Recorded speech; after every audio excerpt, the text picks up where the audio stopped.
Test, test, 1, 2, test.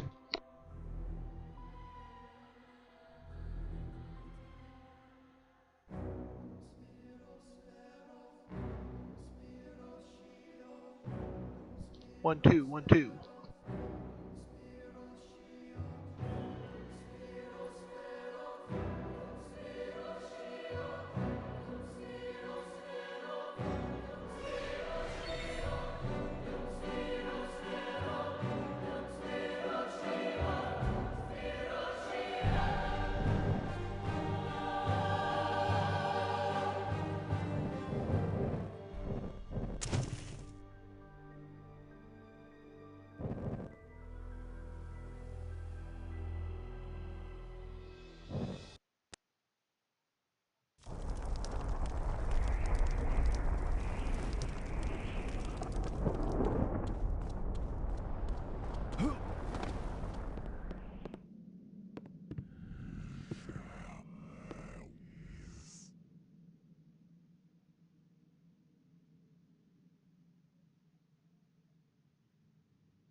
Alright.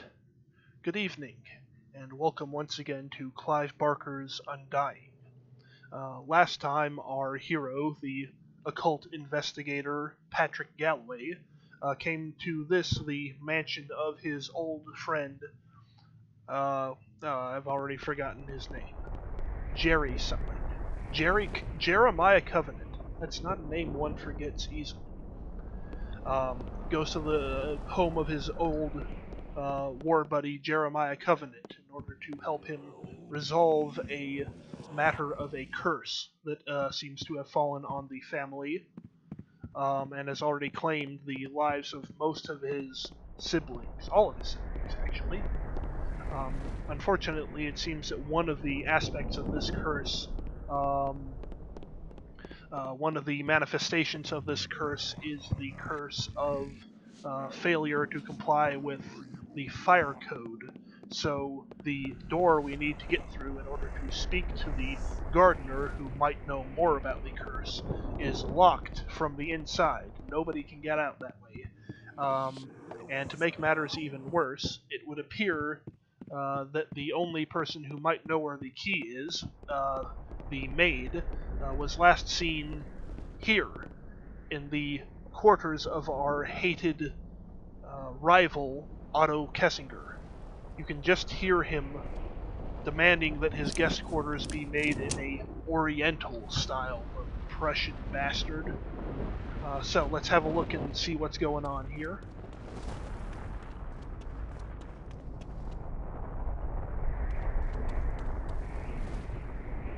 Oh my. It would appear Otto has made some interesting renovations.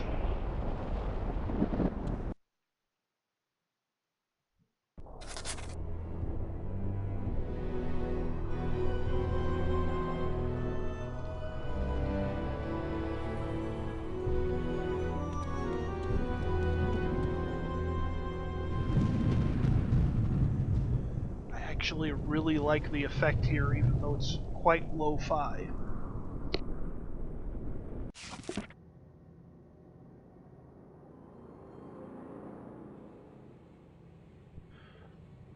Oniero's history. Some connections are made to be discovered, while others should remain unseen. Some lands are best never spoken, as their hell lies in between. Man, I wish I could rhyme on a dime like that. Makes everything seem slightly more important. The words ring in the mind like a dream, with irony not lost. For Onieros, hope I'm pronouncing that right, is simply that, the dream city of forgotten souls, governed by none but watched by many. With a sky that bleeds crimson, it is the only uncharted realm this scholar has witnessed. For the single time I attempted to graph the land, it seemed to belittle me by changing shape. I will keep watch over the tower until the entrance can be sealed. Otto Kessinger.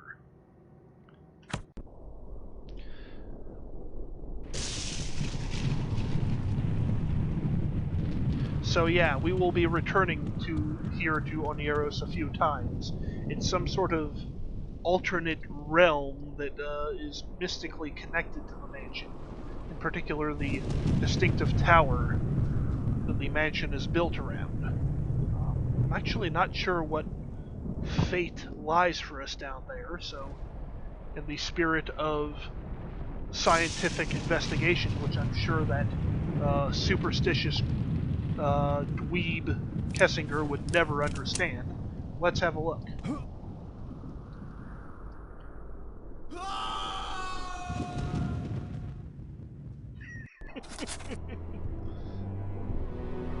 So that happened. Anyways.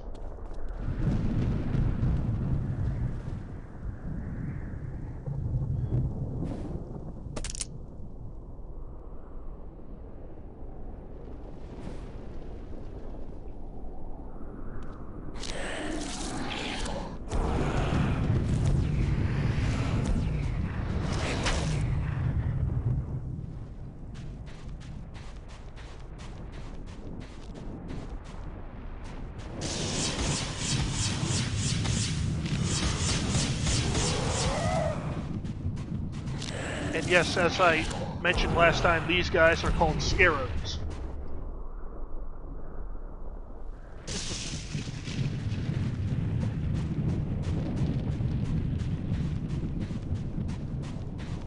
They are some sort of species that is connected with Oniero, so they don't seem to be its original masters.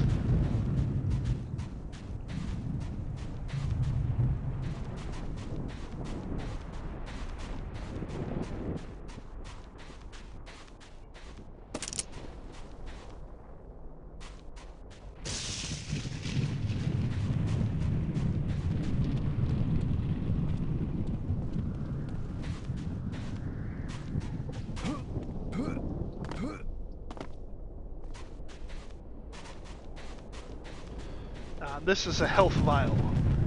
They are found only in Onieros, I believe, but they function identically to health kits.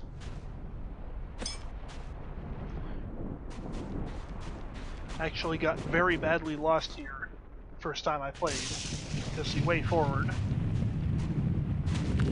is here.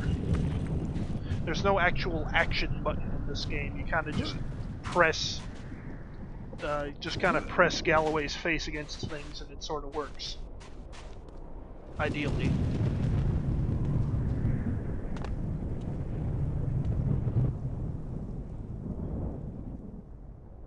I really like the aesthetic of this spooky, ruined cloud world.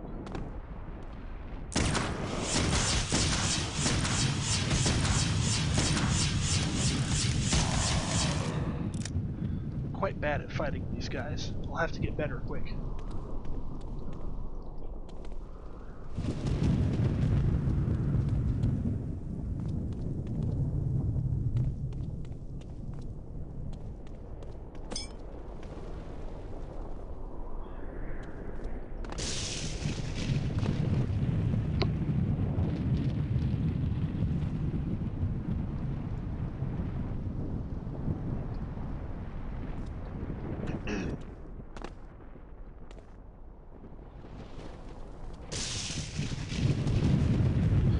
I'll show you real magic.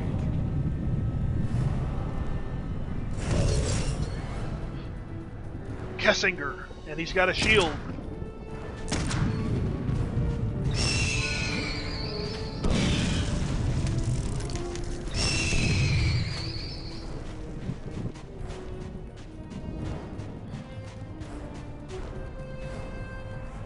So it kind of doesn't look like it's supposed to be happening because his pathing is all confused, but he actually just runs away after throwing that screaming explosion bird at you. Unfortunately, he did hit me, so let's go ahead and drink that mysterious glowing green vial we found earlier.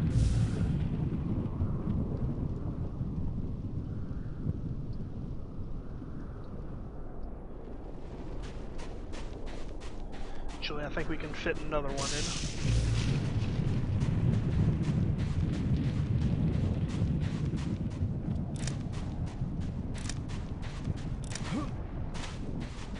Don't remember where any of the secrets are. However do we reach that? Ah. Now, I thought they were being clever here, but no, these don't actually show up in Scribe O-Vision either. But we have found our next weapon. And we are also standing right at the precipice of a somewhat difficult part of the game, so I'm going to drop a permanent save here.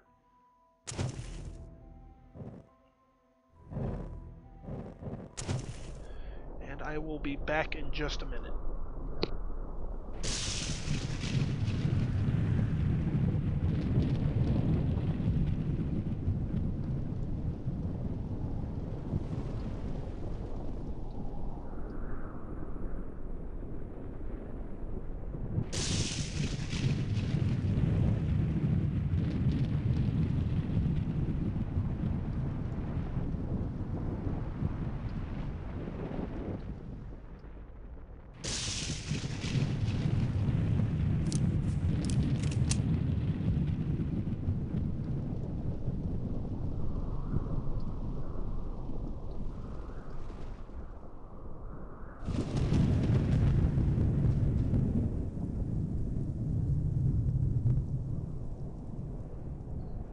And we're back. Sorry about that, folks. So whatever is this strange, pulsing, dragon stick object? Well, it is nothing less than a Tibetan war cannon. You know, like you see all the time in Tibet. I have heard of this weapon only in story. Created and forged of gold, it is a mystical weapon of Tibetan folklore that was lost in a mountainous area during a great battle. They called it the war cannon. Rumor has it that the person that holds this weapon must be pure of heart for it to function correctly. I seem to be able to discharge some sort of cold sphere out of it. I wonder if I can slow down those bastard creatures. I bet Patrick just sort of made up that whole line about pureness of heart, just so we were more impressed. But yes, the war cannon is another one of the kind of oddball weapons here. It is a projectile weapon that has unlimited ammo, is fairly powerful, but not as powerful as it could be, and it's somewhat hampered by the arc that these shots go through, though the shots can be charged.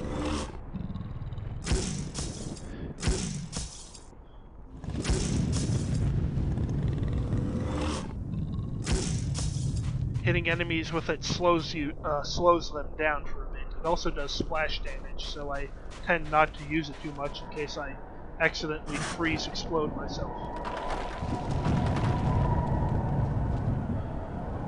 But we'll have plenty of cause to use it in a moment.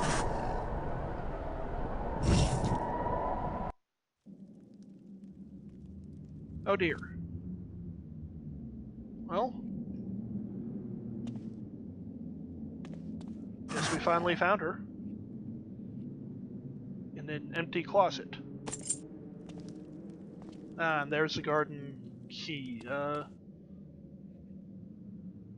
I'm sure that's normal. So, I guess our next step is the garden then. Kessinger! Now these dudes start spawning infinitely. So I'm just gonna go ahead and hoof it. Ow. Just hit myself with that splash damage, that's fine.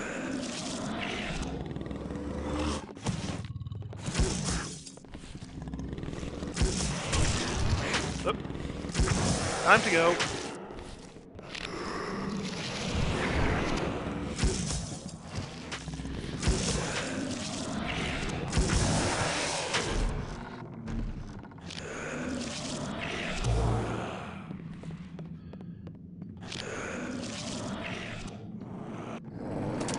Actually, we're just gonna go ahead and swap to slightly different loadout here.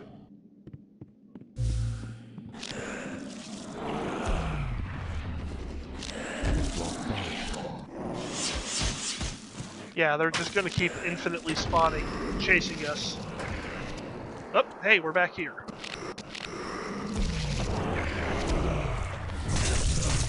Ow. Actually, let's show you what it looks like when they kill you.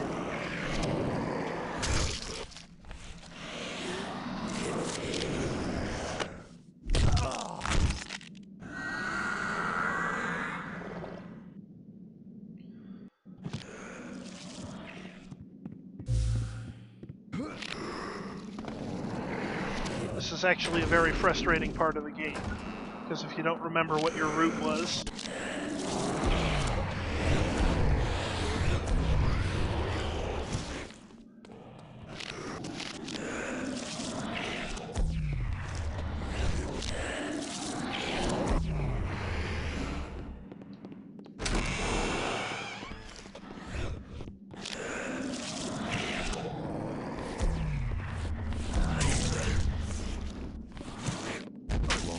nope, that's stuck.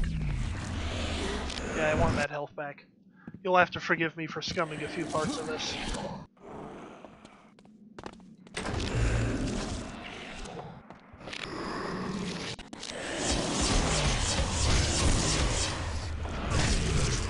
Ow.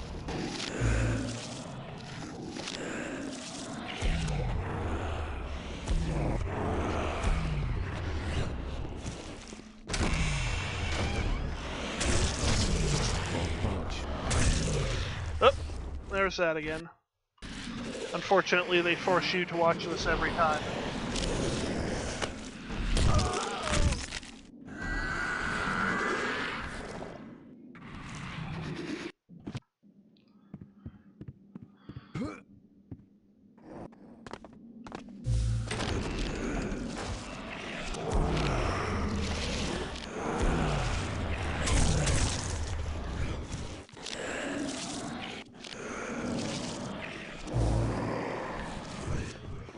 Well, they're doing that long getting up animation.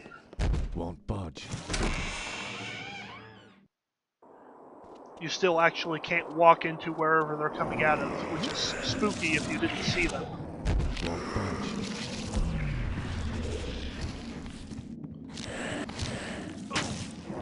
Ow. Won't budge.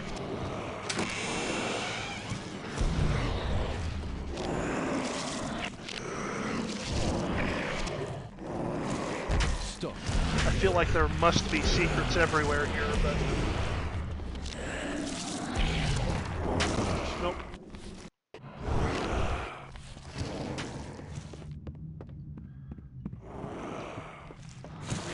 Nowhere to go but up.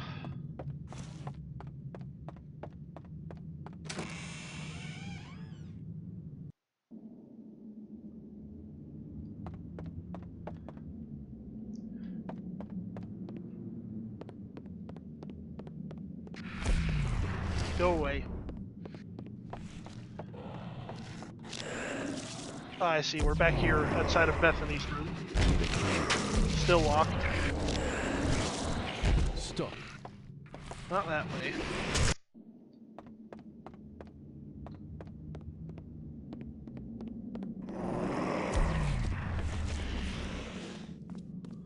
Oh, hey, some more of those ghost traps.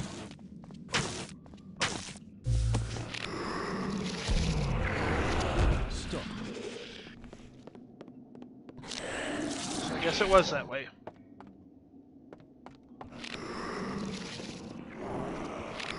Jammed. That would lead to Lisbeth's room, but it looks like we're going this way instead. Action jump. Seems they've stopped following us.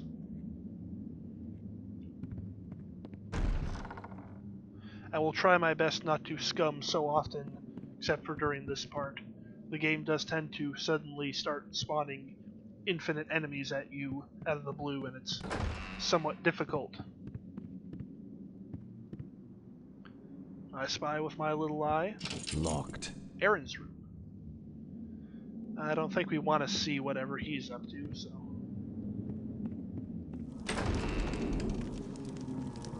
Oh, speak of the devil.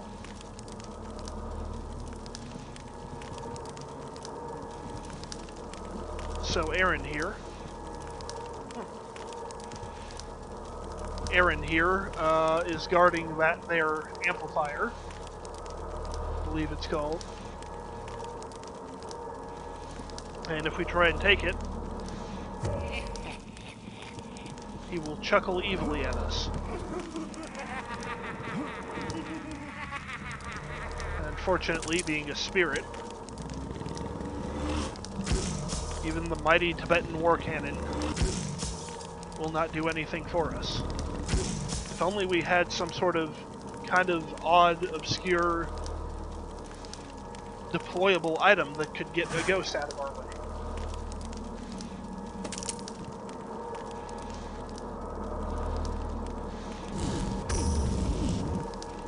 And just like that, that might be one of the few times in the game that the ether traps are actually of necessity, but we'll see. What an interesting sigil there is over this fireplace. Oh dear. That definitely needs to be cleaned.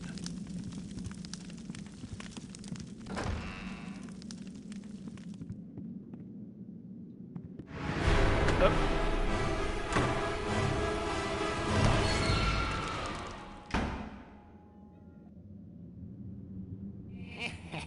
Oh, they're coming back.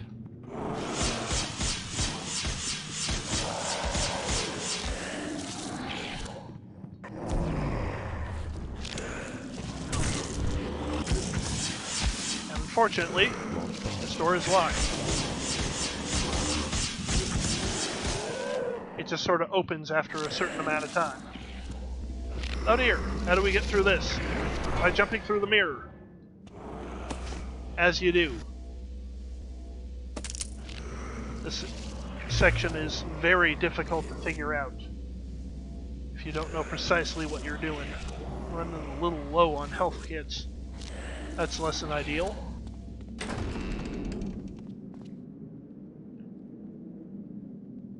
That's interesting. There's that sigil again. And this here secret study. It must be very difficult to clean, that skylight.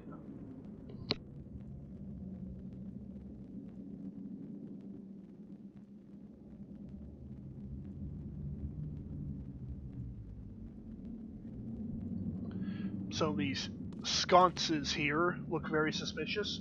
Fortunately, we don't have a match. Fortunately, we're a wizard. I really like this funny little animation here. They actually play with the idea that your character just knows magic in an interesting way. I believe that's the same gesture that's used to lighten Molotov cocktails once we get those. But lighting all those sconces has given us a new spell. Let's absorb it into our crotch.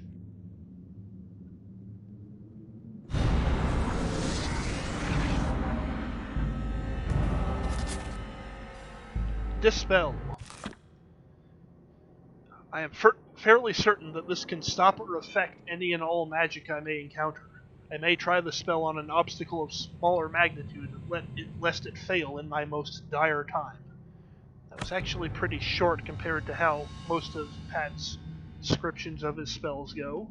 But we have found Dispel, which does this. Shoots sparks in a radius around you. Very good for birthday parties. But no, what this actually does is cancel any effects the game feels are magical around it. I think it also is supposed to, if you hit these scarrows with it at point blank range, it should just kill them outright. So let's give that a try.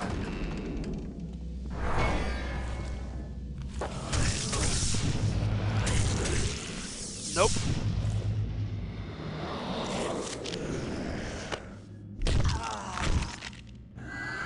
Forgive me, I'll be experimenting with this a bit.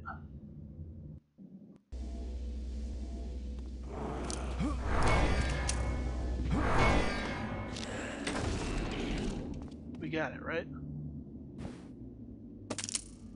Nope.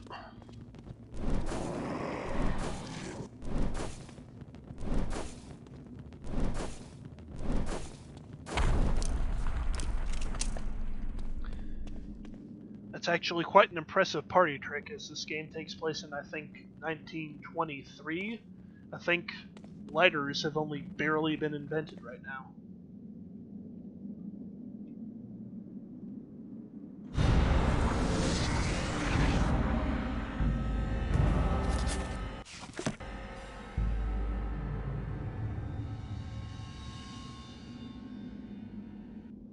Let's go ahead and pour all of our amplifiers into this just to see if that helps.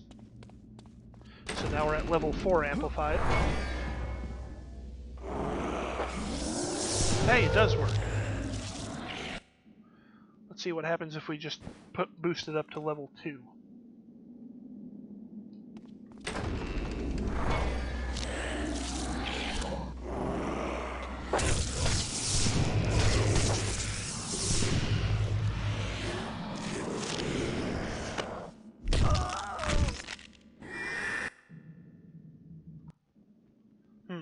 Level 3?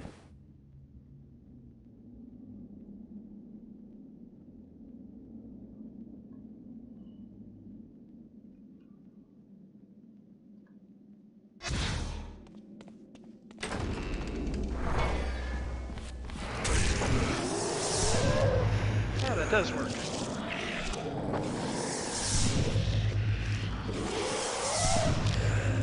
Alright, let's go with that.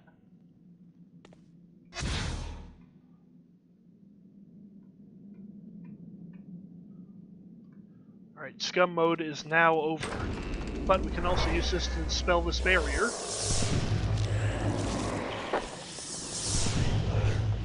Uh-oh.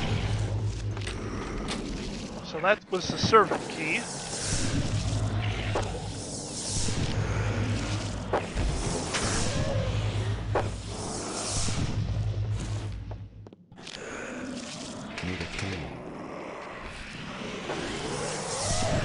Looks like it actually does.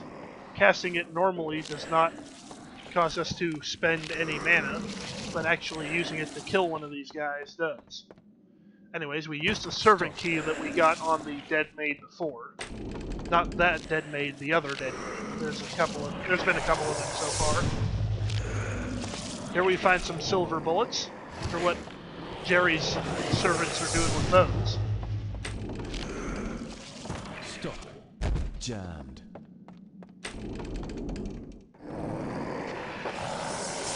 It's very satisfying to just magic these guys away after struggling past them for so long.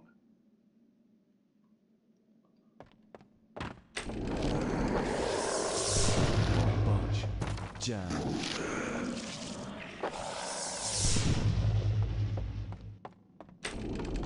Well, that got us a couple of useful objects, but there doesn't seem to be anywhere else to go, except the dumbwaiter.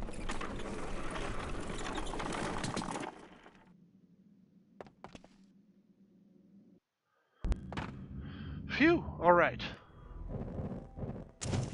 Well, that conveniently puts us right by the door to the garden that we went all the way into another dimension to open.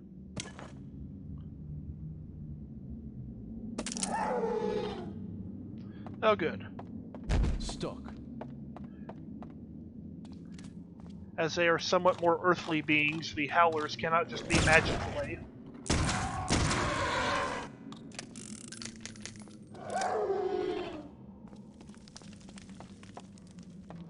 I had a bad feeling about that.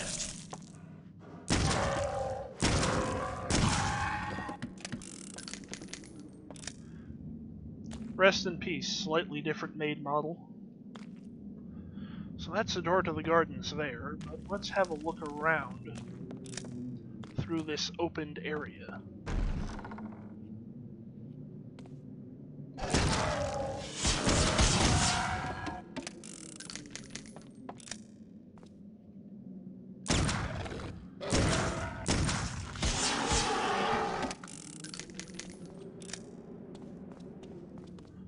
Some sort of a wine cellar.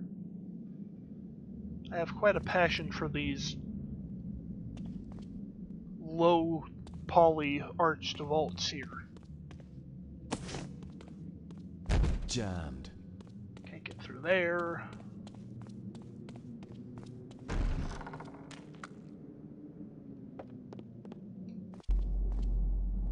Oh. Listen to that ambience change.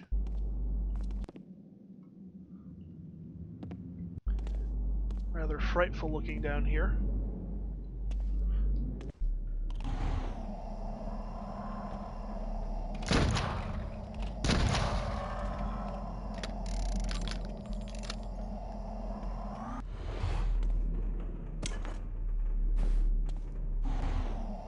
And here we find Molotov cocktails, which unfortunately Pat does not wax poetic about.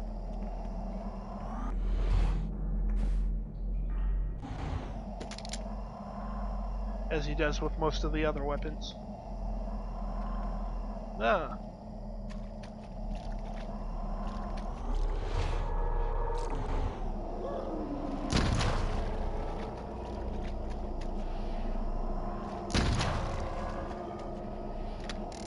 That's satisfying. Oh. There was an amplifier there. That's what we were hearing. Well, that's useful. Looks like we've got 2 of them now. We'll save those for a bit. What are we at right now? Scry is level 2.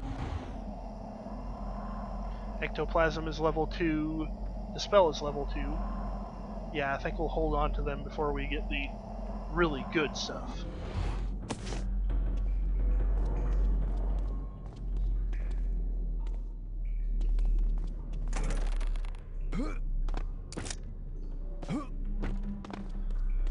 Stop. Uh-oh. That's a big howler. Went down pretty easy, too. We've also got some 18 silver bullets. I'll just show you what happens when we put those in. They reload slower, but do quite a bit more damage. I'll leave them loaded in for now. I'll swap them out Jammed. once we give them a quick test. Jammed. Jammed. And there's not actually anything else here.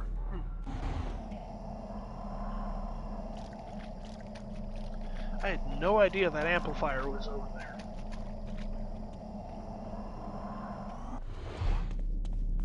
Disappointing lack of wine down there, though. Anyways, let's drop a permanent save.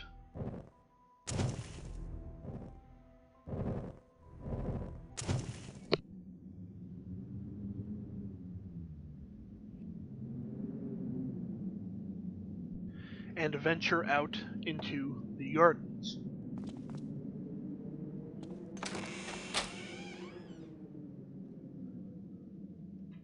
Delightful Irish weather.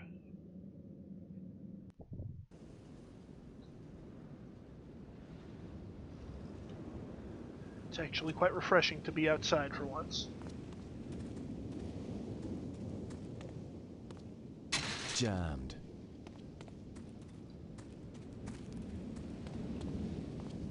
Jammed. Man, that didn't take long. We came out that door. Oop.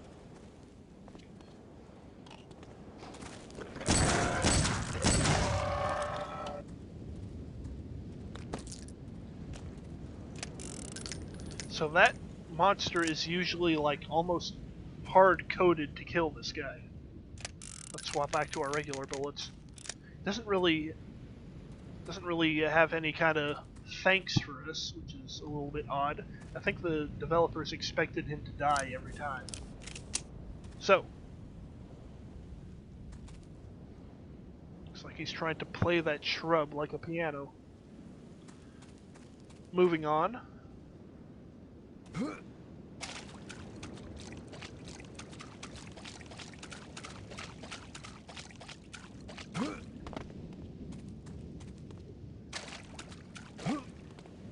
No, there's nothing else here.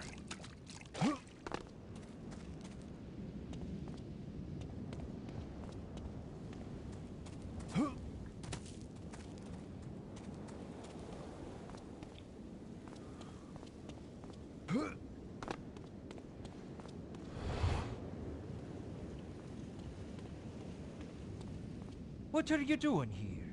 Just tell me where that trail heads off to. Bethany used to go horseback riding in the hills, but that was so long ago. God, I love the accents. Yes, I don't think we're Won't opening budge. this. This is the gate for Bethany and Bethany only. Bethany being one of the, deceased Covenant siblings. Or is she deceased? Won't budge. Ah, what a shame. Just notice you can see the edge of the forest there. That's interesting. If Or rather, I the had edge of the one world. more shrub. I like how chill the various servants and domestics are about the Covenant estate. They're dropping like flies, but they just sort of keep at it. Stuck. I like these gargoyles.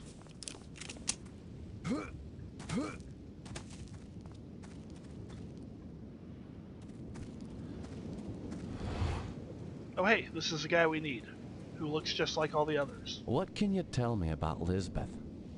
I've seen her. I've seen poor Elizabeth on the heather. When? I was coming back to the manor one evening, and I saw a silhouette perched atop a hill. At first, I thought it was a banshee, but I caught a glimpse of her face by the family mausoleum. It was Lisbeth, poor dear. Family mausoleum? It's to the west of the main house, through the trees.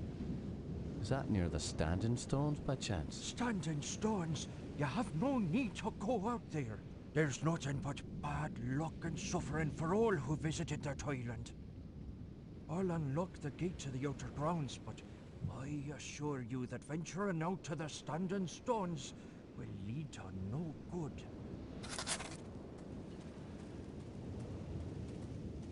If you could parse that, good for you. Unfortunately, I'm really missing the, regretting the lack of subtitles for this game.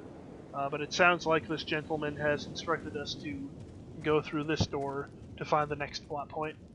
Let's review what Patrick has to say of his conversation anyways.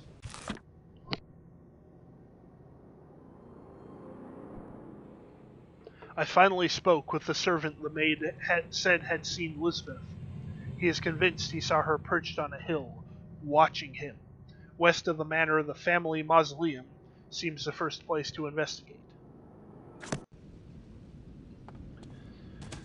Jammed. Well, I bet a mausoleum would be a little bit more cheery than this place, so let's have a look.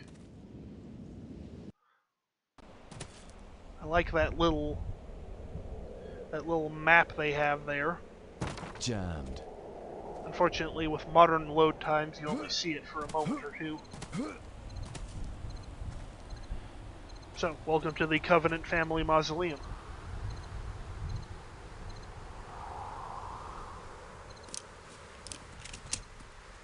Suitably ominous. Oh, hi. You're moribundio.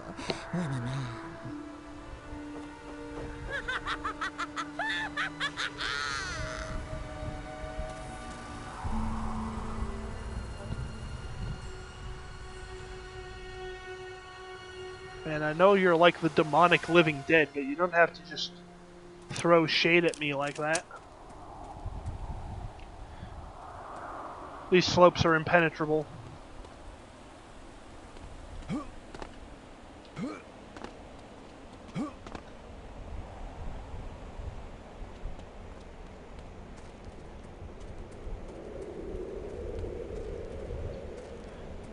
Yeah, there's an invisible wall right here, over this different texture.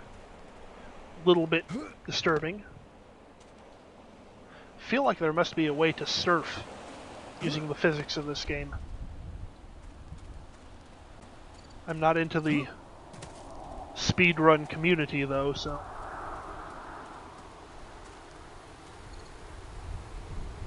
How many health packs did we have again? 8. The game starts throwing them at you soon enough, so... Oh, hello. It's always satisfied to one-shot them.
The game starts to throw these big, wide open areas at you, but there's not a lot to do in most of them.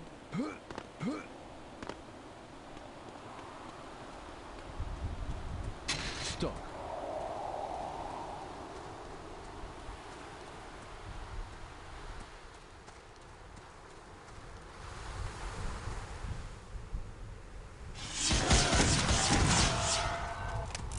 This one was green.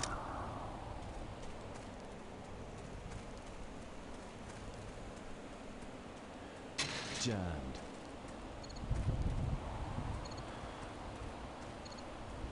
We've arrived at last.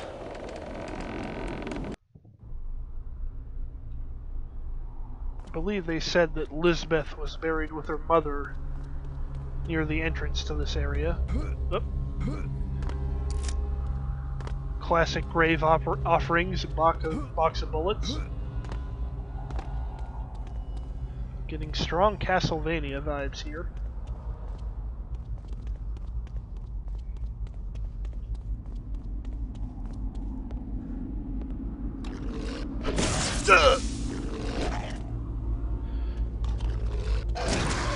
Alright, I'll give him that one. Genuinely jumped in my seat. Forgot he was there. Yeah, howlers like to cling to the ceilings and pounce on any passerbys. I can kind of relate to them in that sense.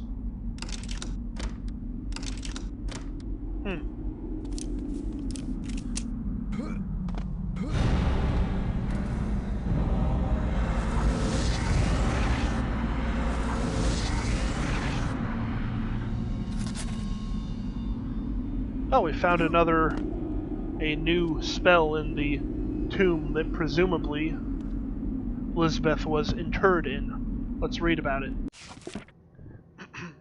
This spell causes creatures I have just killed to be brought back to life, this time to join my cause.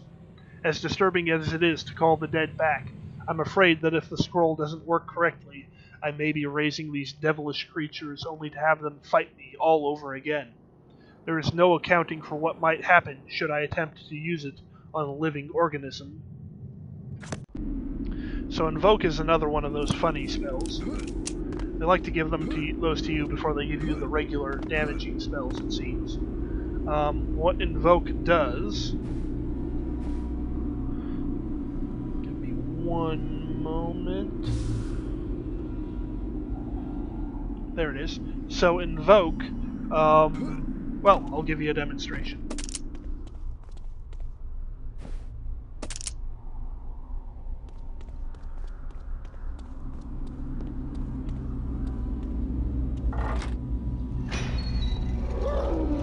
There we go.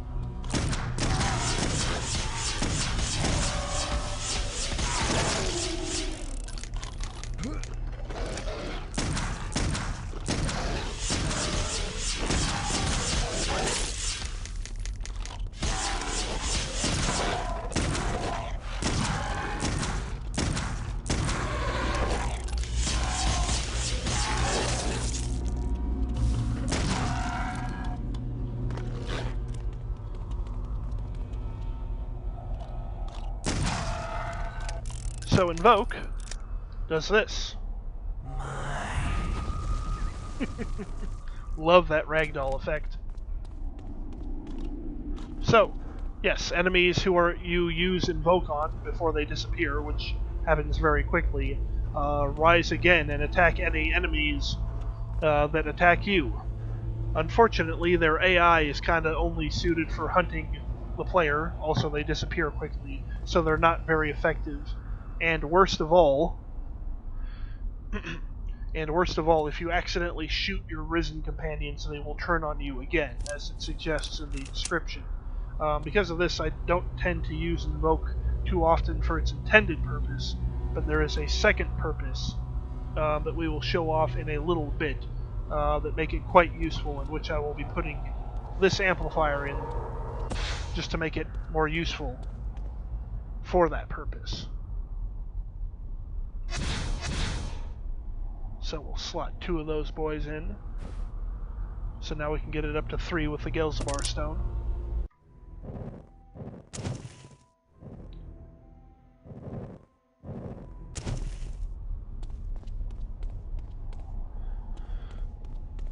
And no, it does not. It suggests that you can use the spell on regular living enemies, but apparently the howlers don't count as living. So you can't actually use it on them while they're still alive, nor can you use it on these random corpses you find everywhere. It's still quite an interesting gameplay mechanic, quite stylish and fitting the tone.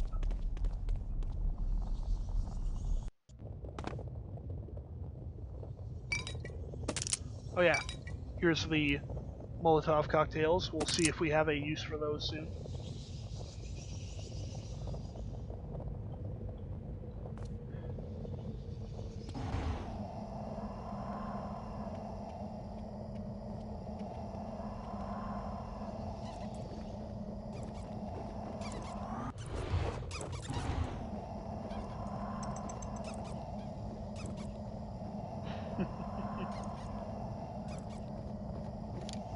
I love how easy it is for the flying AI to get stuck.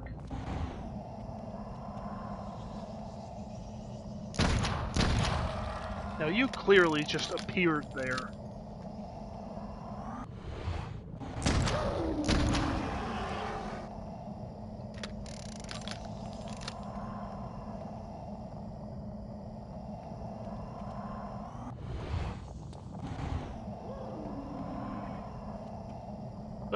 And here we find a new enemy type.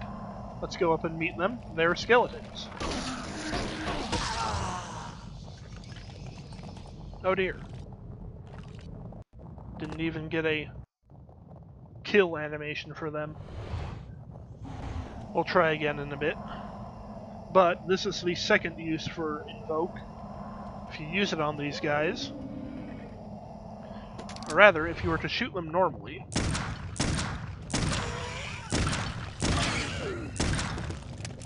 they will die.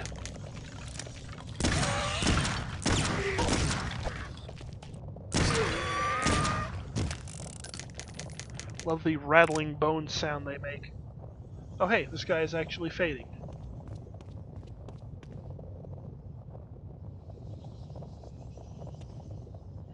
That's interesting. Normally these guys get back up after you kill them after a while, which is where Invoke comes in useful. Following that heal kills undead logic you see in D&D, you can just use it on one, and they instantly vanish. And I actually am really fond of this mechanic. I like these spells having a lot of character and having a bunch of different uses in that sense.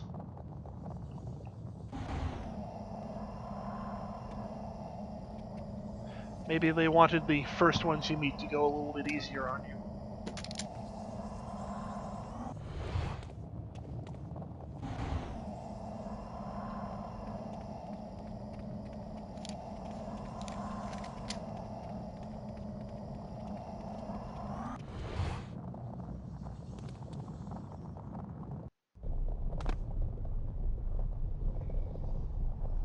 I'm worrying about my health here, but it looks like we've got enough.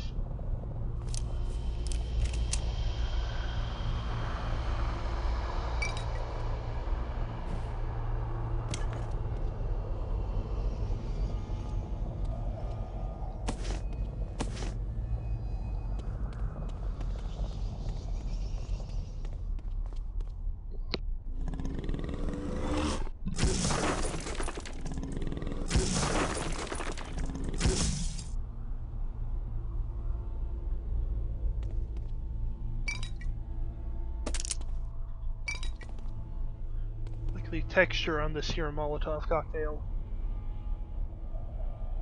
It's not using glass physics at all, that's just all painting. Clever.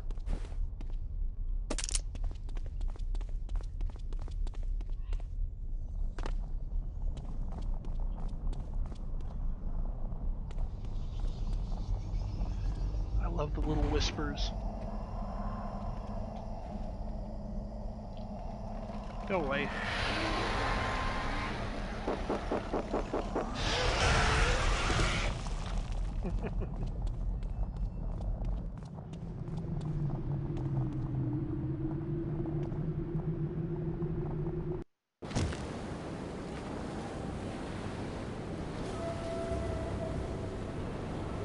My, we certainly seem to have taken quite a detour there.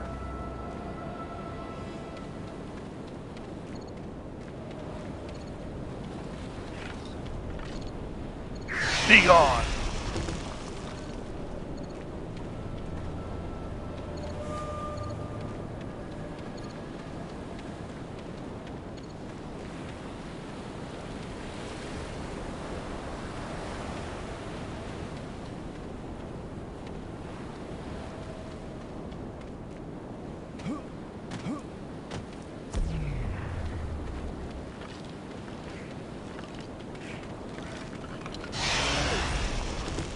Don't know what it is about the spell casting in this game that just appeals to me so much. It doesn't work like it would in a lot of other games where you just have different elemental effects you can chuck around. They all feel like they've got a purpose even though they aren't that, a lot of them aren't that useful in practice. It feels like there's a system here that you could understand.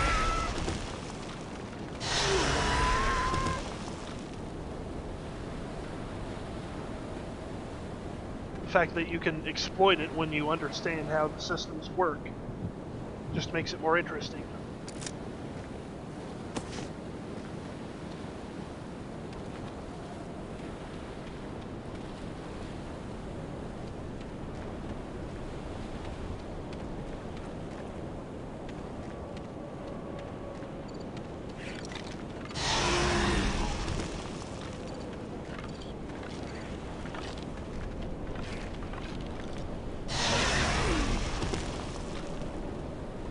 Although I tend to like any game where the undead gorily pull themselves out of their own graves.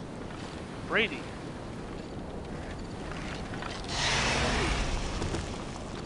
Actually, I think this is the only... I think this might be a unique texture. Brad. I wonder who on the development team was named Brad.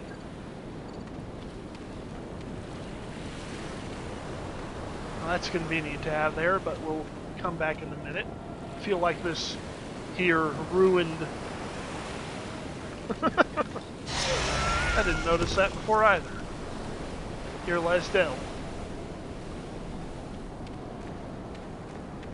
Computer jokes.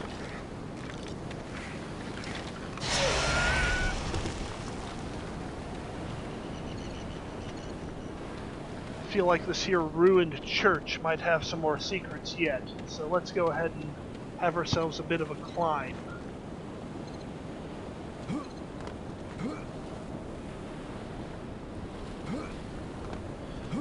First-person jumping puzzles.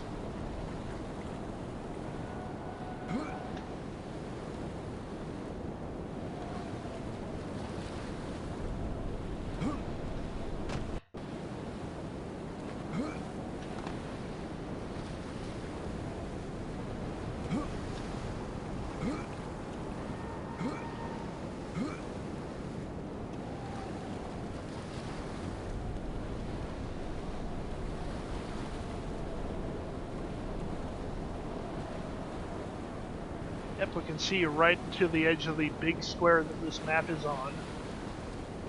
That's a bit of fun. Now what's this? It looks like a decorative part of that tombstone, but maybe that's not all it is. We have gotten an arcane whirl. These strange tattoos seem to heighten my ability to channel magic. They also remind me of the tattoos the Trisanti shaman had when we fought him in the war. With these tattoos, I feel the mana surge into my being. No doubt the more of these I find, the better I can battle these abominations. Diegetic explanations for gameplay mechanics. That actually just means when we find these green scroll objects, we get a permanent upgrade to how quickly our mana regenerates. Pretty subtle, but it's there.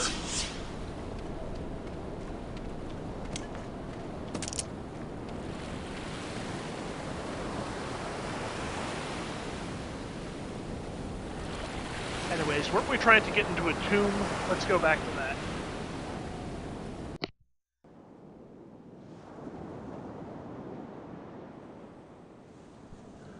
Or rather, let's go to the old monastery that is famously on the grounds here.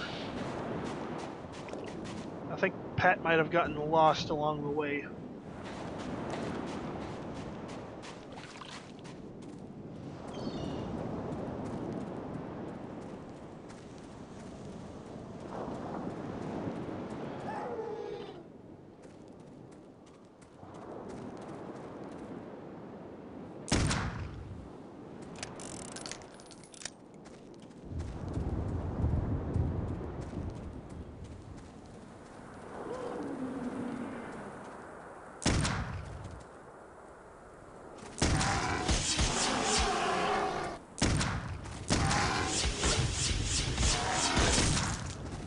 Bad at dodging that lunge.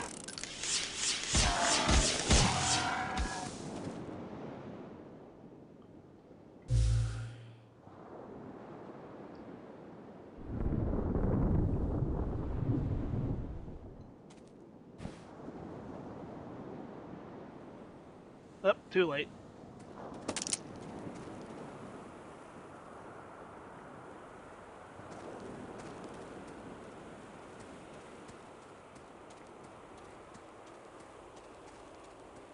What were they doing over here? Oh, it's a identical copy of that corpse in the mausoleum.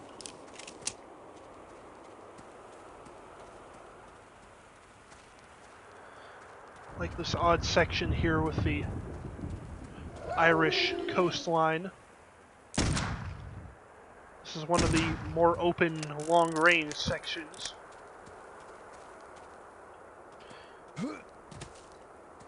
There's an invisible wall there.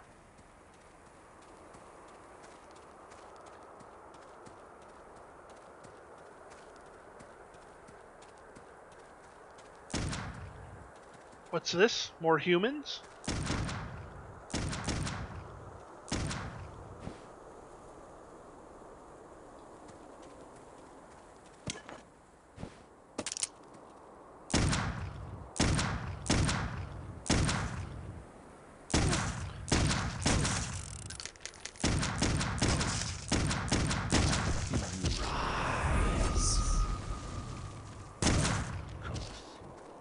So these are the Trisanti.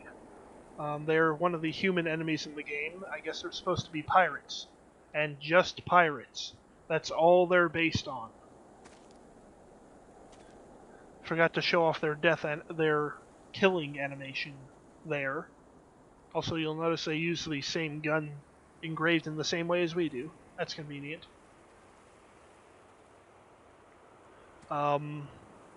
But I'm sure we'll have plenty of time to show them off more. I get the feeling the best way to fight them is to run up so that they swap to their gun, and then use our old FPS protagonist speed to just scurry out of the way and shoot them, while they cannot fire back. And yes, most of the male corpses in the game are actually just Trisanti, the generic Trisanti model. Huh, we're actually full on bullets. Don't know if that is a testament to how easy the game is or how good my marksmanship is. Interesting old tower here. Locked. This big metal door kind of reminds me more of Doom than it does of this game.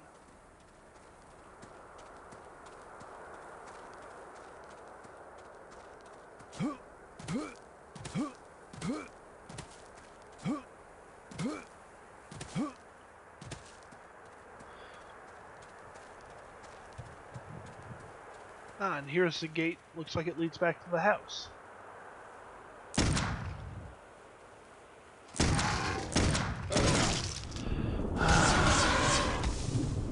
Alright, you earned that one. I will remember how to play this game eventually. Oh.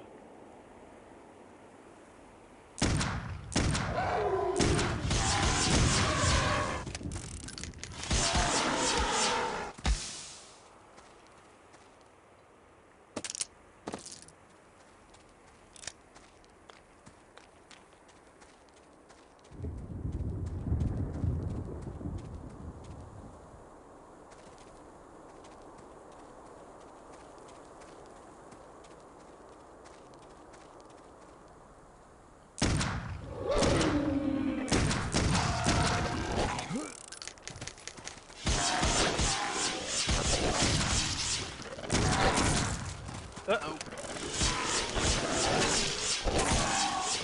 Double uh-oh. Let's give that a mulligan.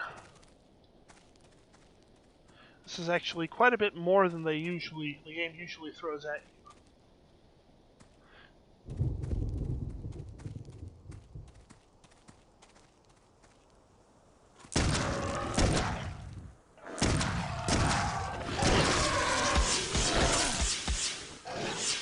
What? That dude just did a ramp off of his buddy.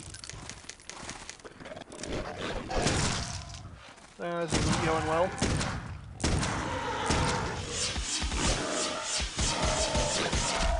Now let's see if this guy has a different death animation. Nope.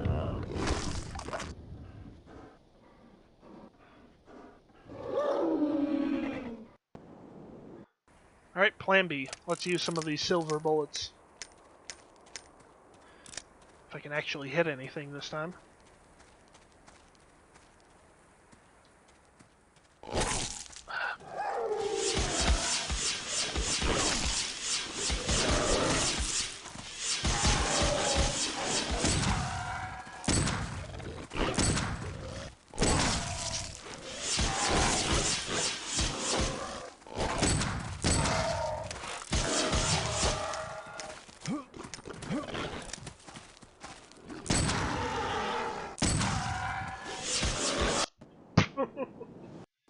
Excuse me. I'll get the hang of this eventually, I promise.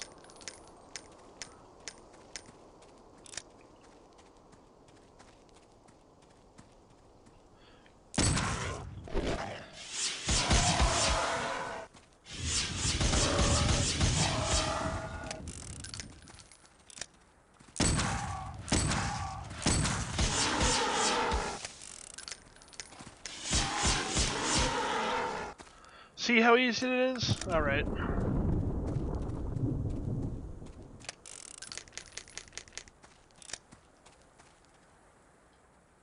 Actually, let's drop a permanent save there. Don't want to risk having to fail at those guys a million times again.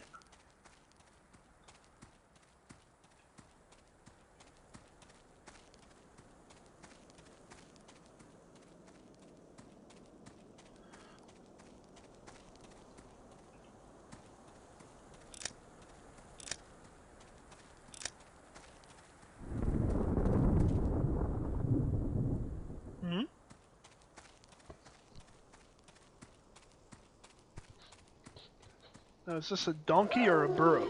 Oh.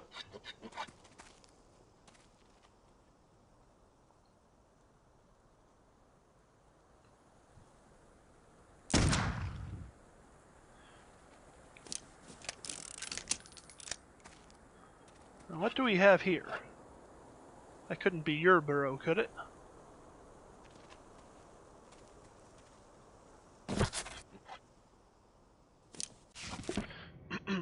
Ingredients. I can only hope that someone will find these scribblings of mine, someone who can continue my quest, for I may not be long for this earth. I seek a magical talisman, an evil weapon known as the Scythe of the Celt. I fear that this weapon has fallen into the wrong hands, and so I've undertaken a quest to find the scythe before it was taken from this ancient monastery. You see, hard as it may be to believe, there is a way to travel back into the days when this monastery was populated with wise monks who first found the Scythe of the Celt. These monks were versed in the ways of magic, like monks are, and they had a portal that would allow them to travel across distant lands instantaneously, across distant times as well. I know not exactly where this portal is, but I do know that 3 items were required to open it. A golden medallion in the shape of the sun, a potion made up primarily of mercury, and finally, an ancient scroll on which the incantation to open the portal was written. I myself have found this medallion and hidden it nearby, but the other 2 components elude me yet, and now it appears I will never have a chance to find them. I have broken my leg, and I fear that these strange dog beasts that roam this land can sense my weakness. They come closer with each passing of the sun. I fear that they will soon attack. May faith be my armor. Brother Jonathan McMurr. Well, that is a revelation. Now I know we were here to help destroy the evil, cursed family of our old buddy. But, to be honest, I think Pat would be more interested in finding this ancient weapon, this Scythe of the Celt, and especially interested in that whole time travel thing.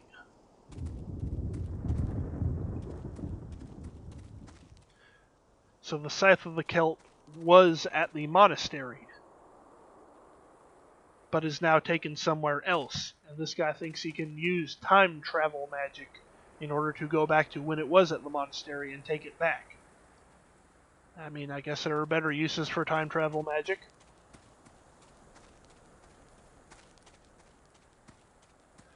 Let's see if we can't get in on that action. But first...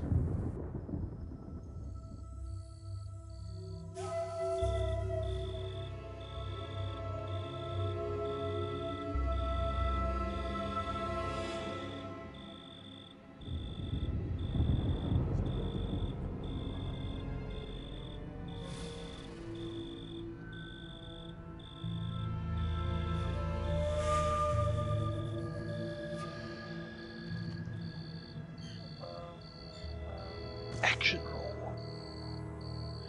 They're just pirates, you guys. Just pirates who happen to dress like that. So those are the two Trasanti variants I'm most familiar with, the shotgun and pistol variants. Now remember when we found Invoke, it mentioned that something interesting could be done, that it would have an unknown effect if used on a living being.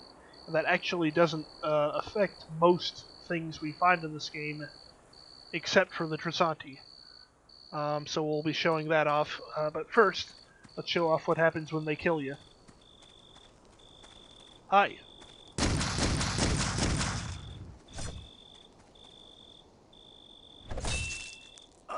Now that's just gratuitous. I'll kill you for your boots, Irishman.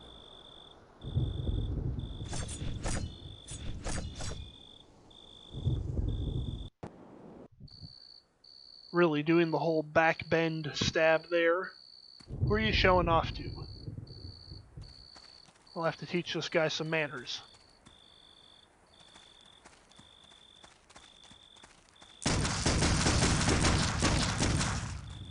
Or rather, die. It does let you skip it. Don't know why it didn't go off there. Let's try it with the stone out.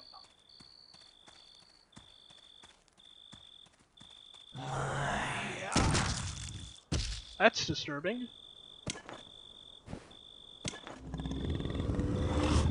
Seems to have lost us now.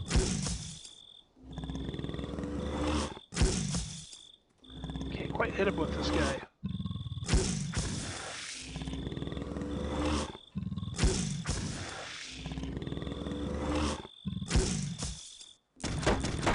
Uh-oh.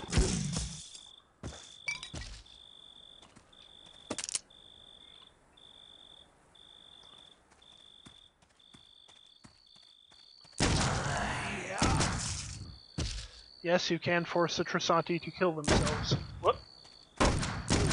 Fortunately, it's not very mana efficient. See you in hell.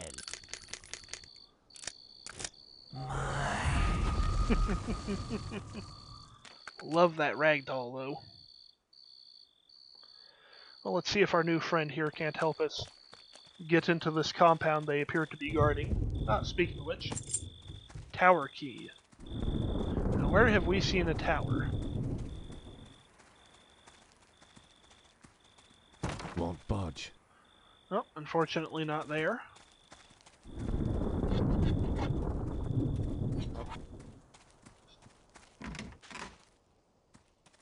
Jammed.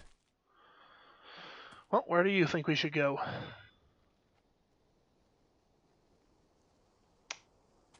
letting you resurrect enemies for a limited time and then throwing you in this big open area where you have to travel a long ways to get anywhere.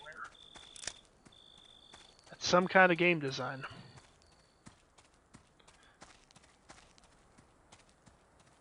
Well, let's have a look at that tower anyways.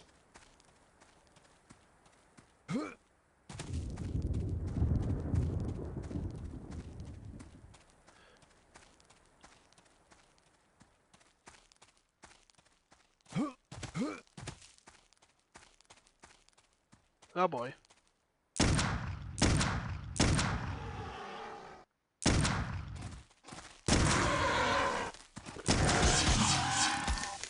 Hey, I got through unscathed. That doesn't happen often.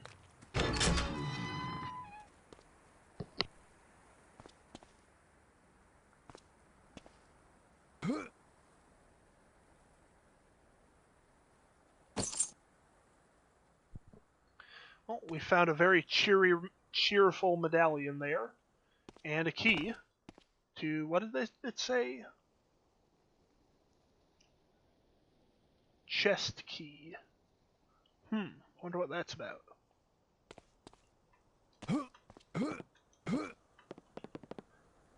Doesn't actually seem to be anything else here.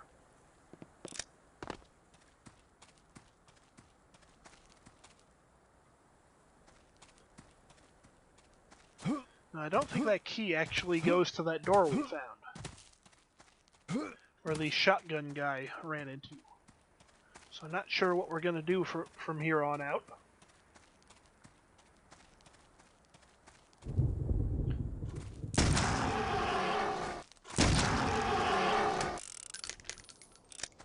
Not sure why some of them just die in one shot.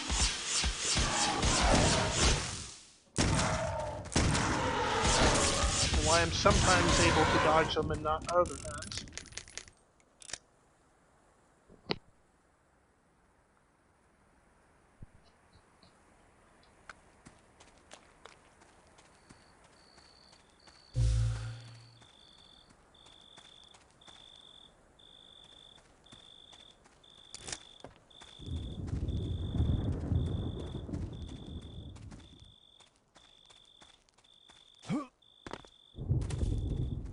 Stuck. Yeah, not the right key. I hear you. Oh, hello.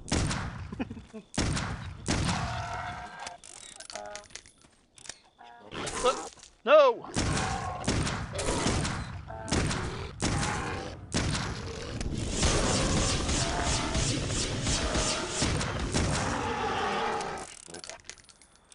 I don't know, he seemed to be pretty chill with that. You owe me your life. I expect this debt repaid.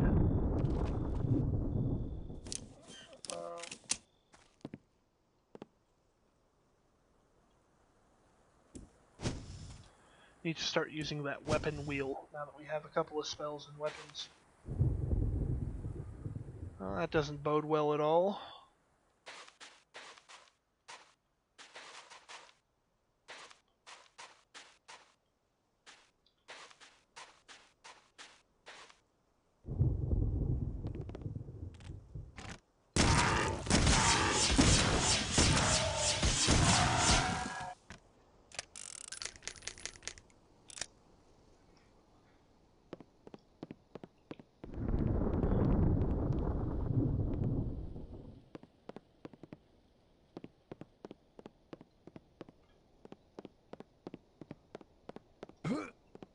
Aha!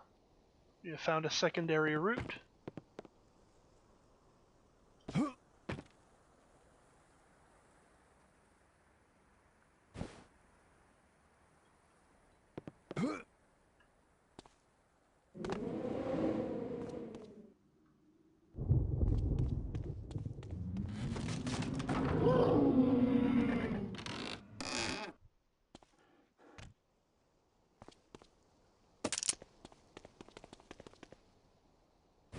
This game does actually do a pretty good job of building tension from time to time.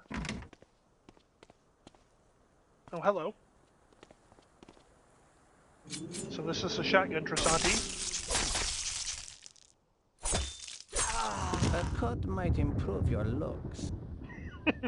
Okay, I appreciate him a bit more than the pistol Dressati.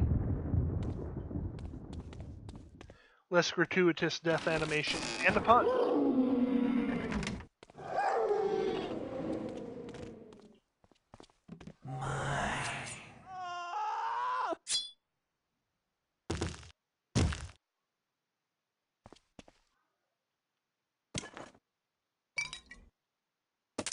Now what do we have here?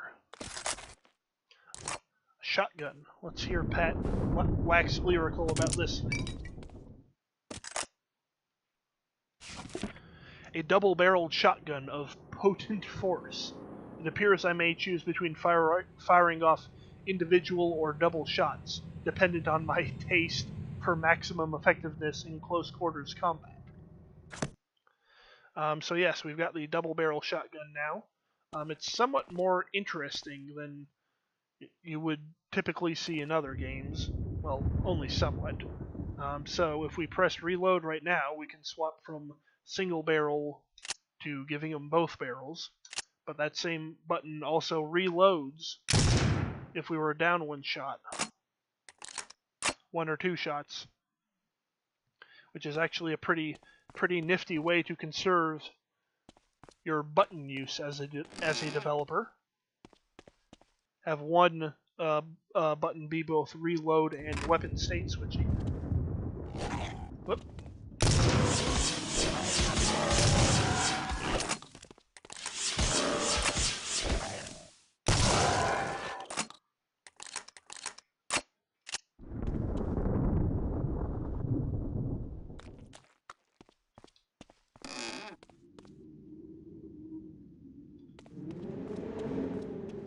Like the ambiance of this here ruin.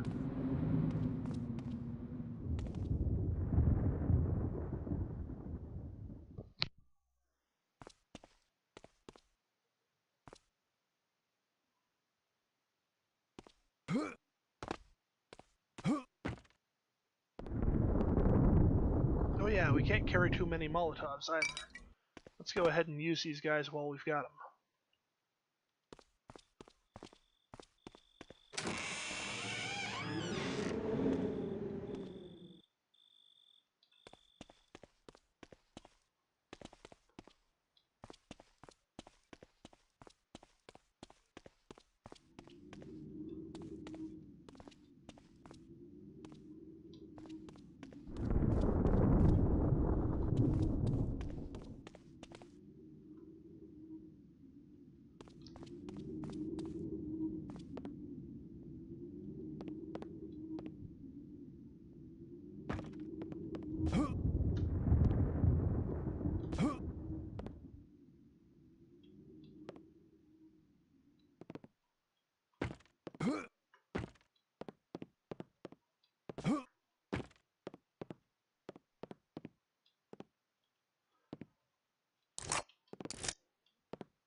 Chest key gets us the trapdoor key.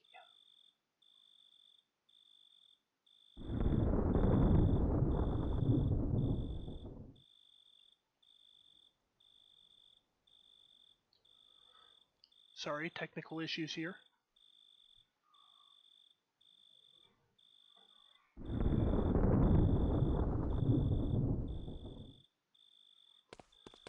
still figuring out this whole streaming thing, but I'm enjoying figuring it out.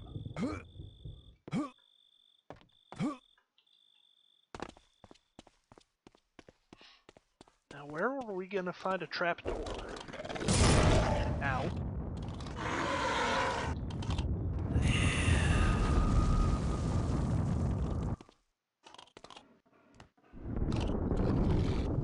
A little bit of help here, thank you.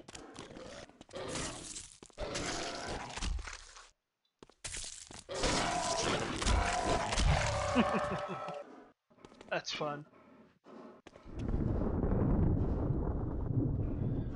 I'm watching the battle unfold on my stream end here. Last time the game was pretty dark when I tried to stream it. So I've boosted the gamma all the way up, and it looks a little bit better now. This game is supposed to be a little bit noir, but it looks like it's a lot more tolerable now.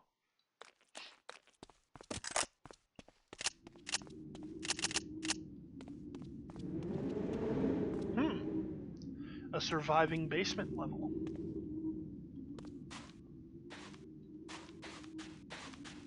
With a trapdoor. And spooky cobwebs. It's not a trope you see very often nowadays, is it? Spooky cobwebs everywhere.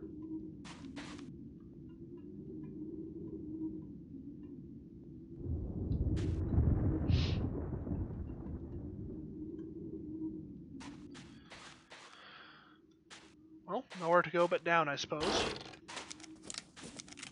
Wow, he even spins a shotgun.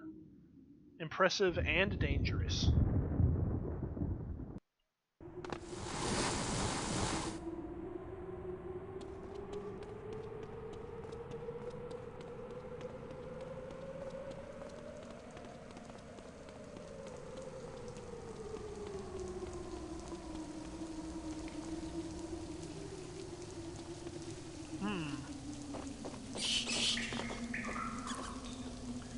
Finding large, ominous piles of bones generally does not.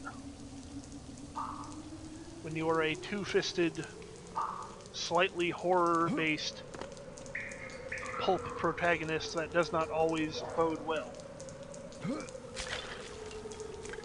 It does have its own walking sound effect, though. That's fun. Like how unafraid to be camp this game is.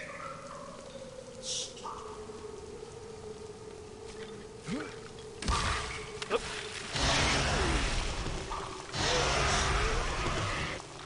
They emerge quite a bit faster than the scaros do.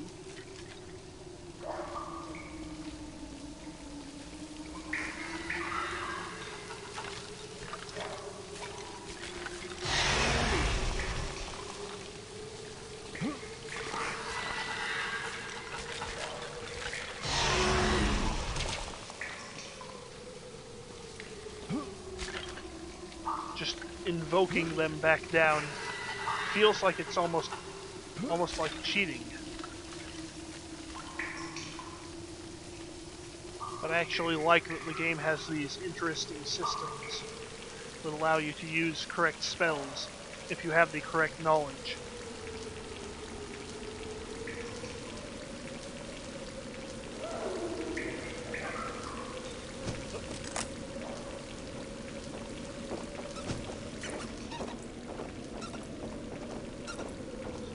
I think the bats very occasionally aggro and attack you as well as the rats. But I won't hurt them if they won't hurt me.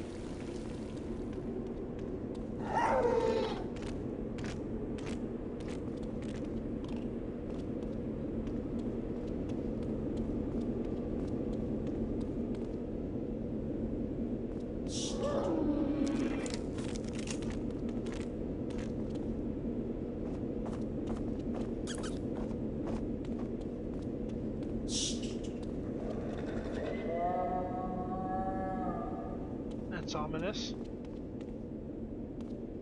Oh, hey there. There's Lisbeth.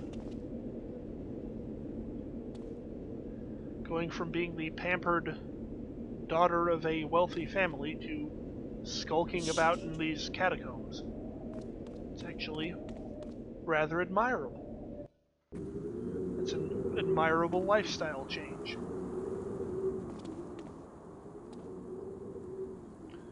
Weren't we trying to hunt her down, though? I feel like we've forgotten about that.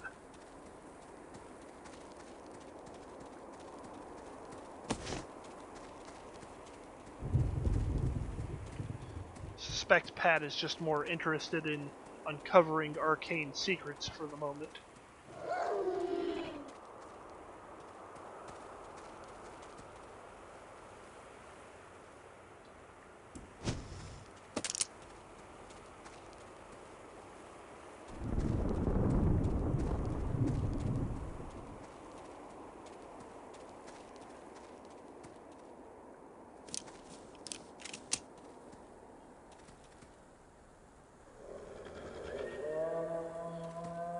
So it looks like we have finally chanced upon this monastery that we've been hearing so much about. Let's see if I can't bullseye this guy. He doesn't care.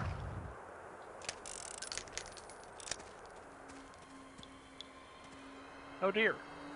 The monastery comes with its own string section.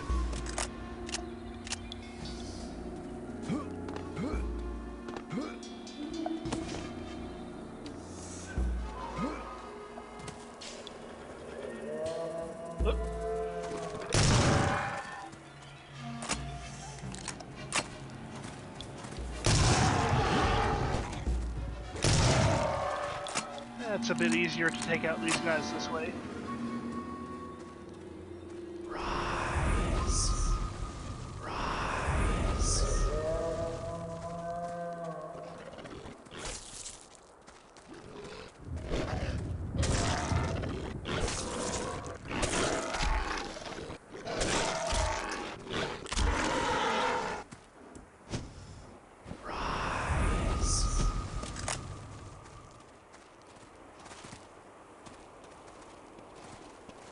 How can this be breached? So somehow we have intuited that the way forwards is through this random bit of crumbling stone in the monastery. There appear to be hidden chambers beneath the monastery ruins. There are several large brick buildings, large bricks blocking the way in, too large for me to dislodge. Perhaps if I found some sort of explosive, I might be able to blast my way past them, says Patrick in his blasting notes. Well, I know if I need explosives, the first place I go to is a monastery that's been abandoned since the Middle Ages.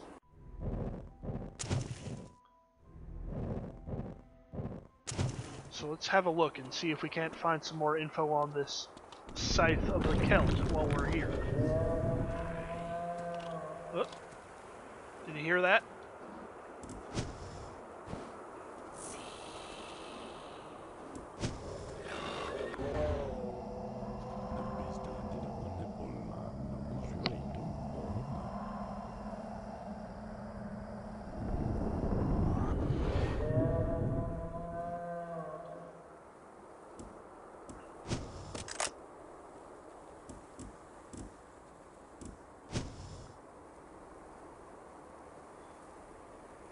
There's ghosts about.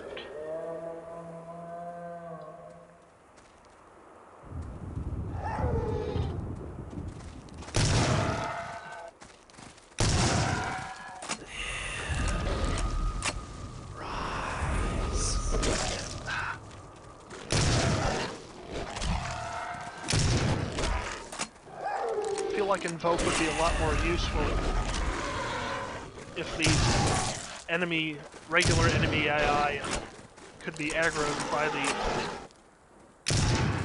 creatures that you raise. Because it seems they don't really care unless they're being actively attacked.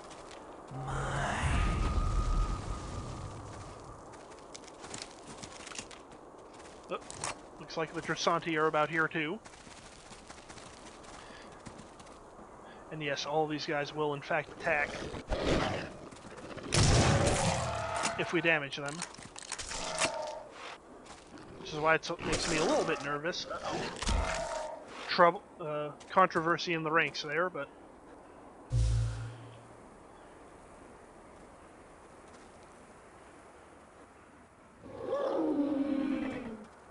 Oh yeah, there's more coming, aren't there?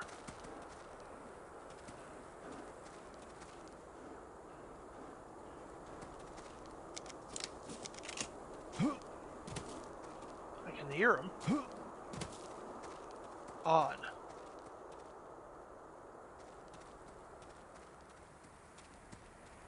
Jammed.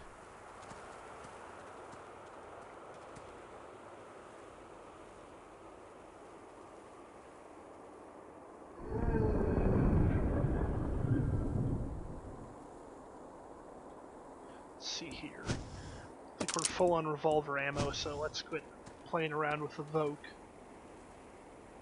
Go back to the old spew ectoplasm and shoot with gun technique that I understand the Irish Army used very much circa World War I.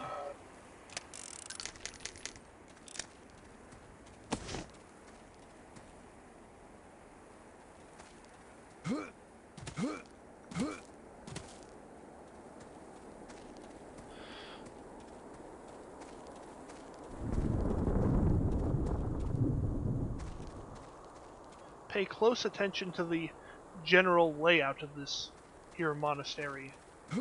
Not for any particular reason, but...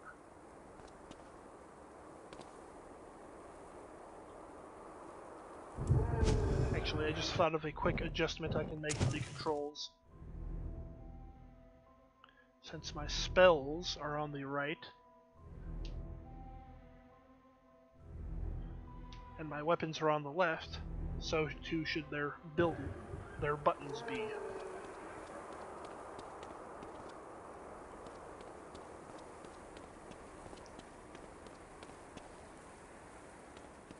The bestial moans that are in the background of this level are a constant presence, but there's one of them that sort of sounds like one of the developers just going, "Ugh," and I can't unhear it.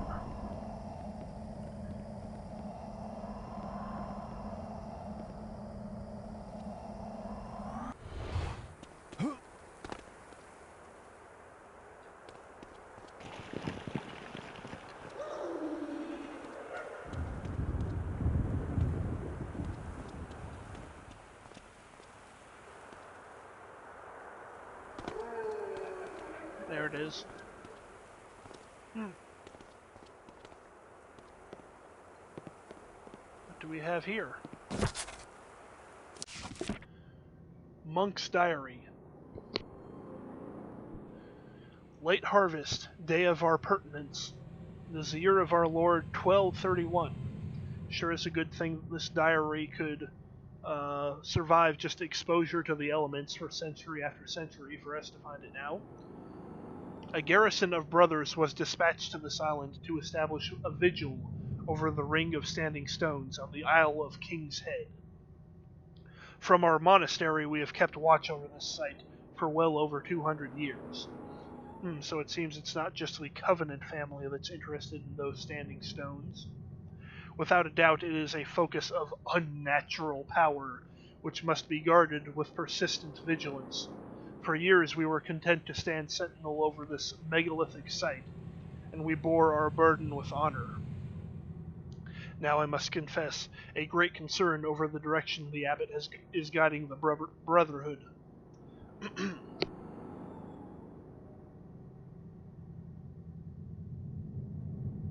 It has been a long time since we have had any communication with Rome.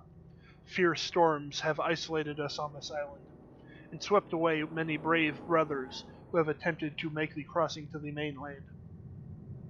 Isolated from our superiors, the abbot has undertaken an investigation into our predicament. Convinced that we are bewitched by agents of the supernatural, it has been decided by the abbot that we will exhume the grave that lays betwixt the ring of stones. I fear what we may find betwixt those stones. Late harvest, day of toil. It has grown bitterly cold since the day of the dig. Snow frosts our fields, and the crops are ruined. Those on the dig describe discovering the weathered body of a man clutching an ancient scythe. Though it is sacrilege, the abbot ordered the men to retrieve the weapon for study. The abbot hopes that in understanding the artifact, we may shed light on the strange curse we are experiencing. Late harvest, day of Congress. One of the scribes, Brother Abras, was overtaken with bloodlust while studying the scythe. He struck down a number of our brothers. If it hadn't been for timely intervention of Abbot Constantine, many more would have fallen. Abbot Constantine, huh? The abbot declared that the ill-wrought weapon must be destroyed before its wicked nature infects us all. The ritual requires us to destroy the item, and may be more dangerous than the weapon itself. We will walk the border of shadow to be freed of this cursed weapon. May we be protected from the fiends. I pray we are released from this curse, or else may the saints preserve us. Brother William Tufnell.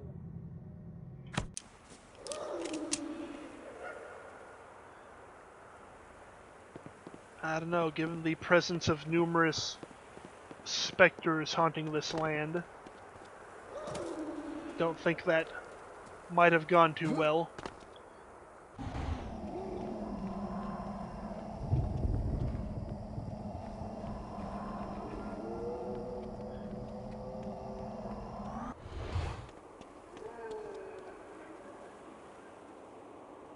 Oop, stream error.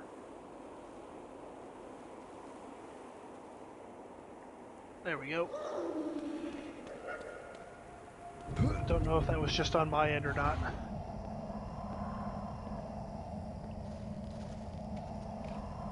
Whoop.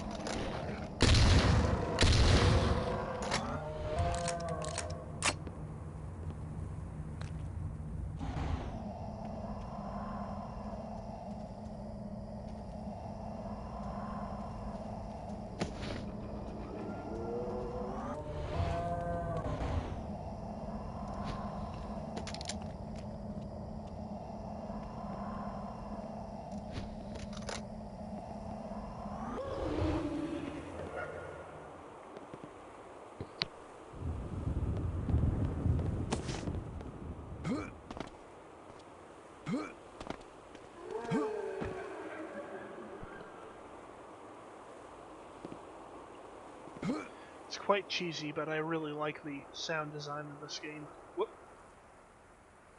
Video game ladders. Oh, this is an interesting looking little flask on a chain here.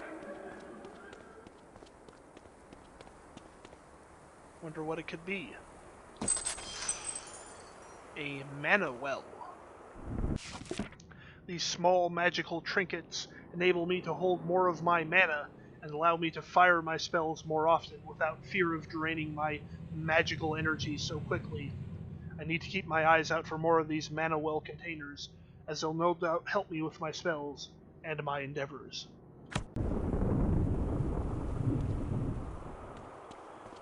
As you can see in the lower right corner there, picking up that collectible has increased our mana pool by another 10. I believe it goes up to 200 total. So that will be in quite a bit of time. It looks like I have been streaming for about an hour and 41 minutes. I would like to eventually stream for longer periods, but for the time being I think that's more than enough. As we take in the view of the delightful pixelated sky.